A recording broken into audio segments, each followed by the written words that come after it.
चलिए अगली इलस्ट्रेशन की तरफ। Illustration number 122, page number 3.108। 122, 3.108। The current ratio of the company is 2.1 is to 1.2. Given current ratio equal to 2.1 is to 1.2. Assumed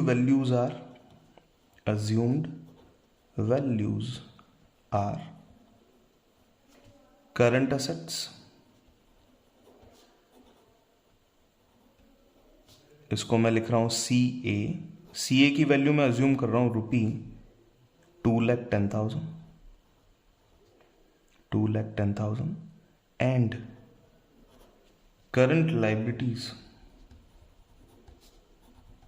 liabilities जिसे हम नाम देने वाले हैं CL, ताकि रेफरेंस में आगे हमेशा ये शॉर्ट नेम यूज में लिए जा सके।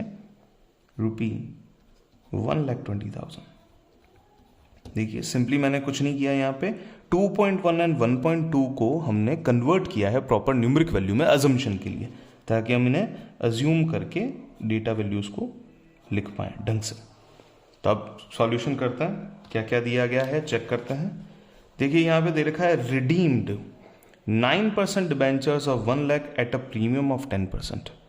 9% डिबेंचर्स हैं 1 लाख के, प्रीमियम कितना है 10% का, इसके ऊपर इनका रिडेम्पशन किया गया है। तो फर्स्ट वन लेते हैं,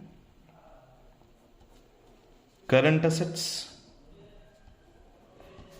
assets will reduce by rupee 1,10,000। Bank जो है वो कम होगा 1,10,000 से, क्योंकि 10% का प्रीमियम भी था।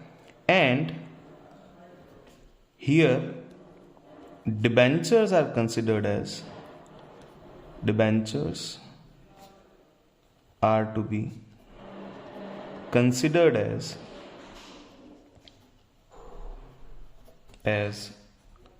current liabilities,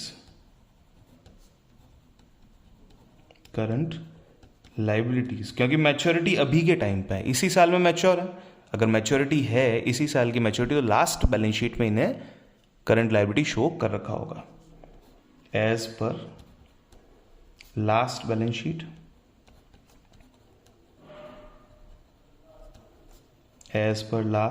शीट, ठीक है। Here debentures are to be considered as current liability and reduce by rupee 1 lakh, क्योंकि डिबेंचर तो 1 लाख के ही थे, तो रिडक्शन हुआ है करंट लायबिलिटी में 1 लाख का, और करंट असेट्स का रिडक्शन हुआ है कैश एंड बैंक का 110 का। Revised current ratio equal to rupee 2,10,000 में से 1,10,000 को लेस करता, so here it is 1 lakh divide by rupee 20,000। Current liability भी 1 लाख रुपये से माइनस हो जाएगी, तो 1,20,000 में से 1 लाख चलेगा 20,000। Ratio will be 5:1। तो लिख लीजिए final answer, ratio will improve. ये जो रेशियो है ये रेशियो इंप्रूव होगा। Second,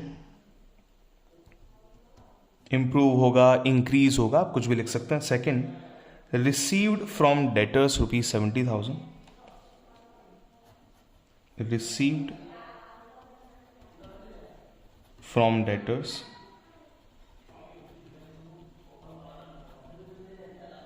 nullifies the effect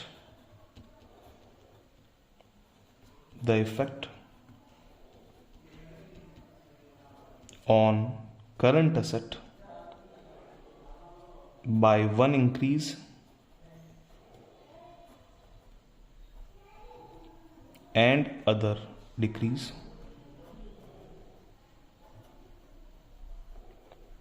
so no change, ratio में कोई चेंज नहीं होगा। Number 3, issue 2 lakh equity shares to the vendor of machinery. The transaction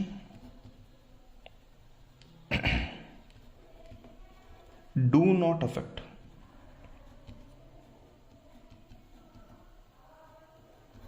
either CA or CL. So, no change in the ratio. बड़े ध्यान से देखें, यहाँ पे समझें।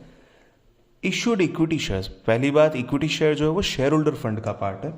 To the vendor of machinery, machinery आपने खरीदी थी तो नॉन करंट असेट है, तो आपको दोनों ही केस में CACL का कोई इंपैक्ट यहाँ पे देखने को नहीं मिलता है।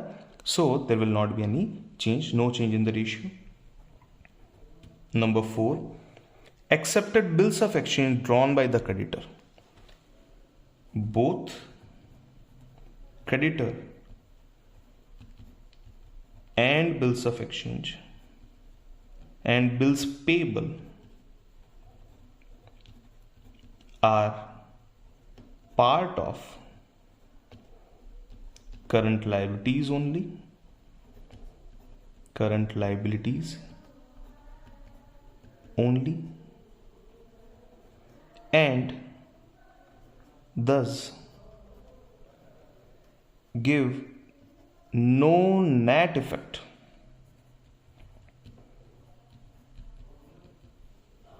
on current liabilities,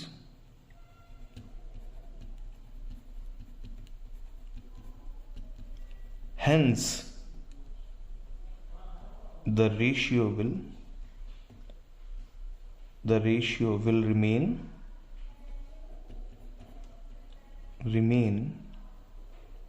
unchanged, ratio में कोई भी चेंज नहीं होगा। दैट्स इट, हो गया आपका कंप्लीट सॉल्यूशन। CBSE 2015 में आया हुआ सॉल्यूशन है। आप इस तरीके से इस पैटर्न में इस क्वेश्चन को कर सकते हैं। देखिए, एग्जाम में जब भी आप वर्क करें तो आपको टाइम मैनेजमेंट बहुत अच्छे से करना है कि किस क्वेश्चन को कितना टाइम देना है, क्योंकि कई बड़े क्वेश्चन ऐसे हैं जो आपका 15 मिनट्स 20 मिनट्स तक ले जाएंगे। तो छोटे क्वेश्चन में कितना टाइम देना है, कहाँ से टाइम निकालना है, सेव करना, और मार्क्स कहीं पे भी सेक्रीफाइस नहीं करना है, ये सारी चीज़ें जब आप देखते हैं तो आपको सॉल्यूशन बड़े अच्छे तरीके से करना आ जाता है। टाइम मैनेज करना, स्पेस मैनेज करना, ये सब टेक्निक्स आपको यूज़ में लेनी चाहिए। Thank you so much for watching this video. अगर आपको लगता है कि ये वीडियो किसी और के काम आ सकती है, प्लीज़ शेयर इट, चैनल को सब्सक्राइब करें, वीडियोज़ को लाइक करते जाएं। Thank you so much.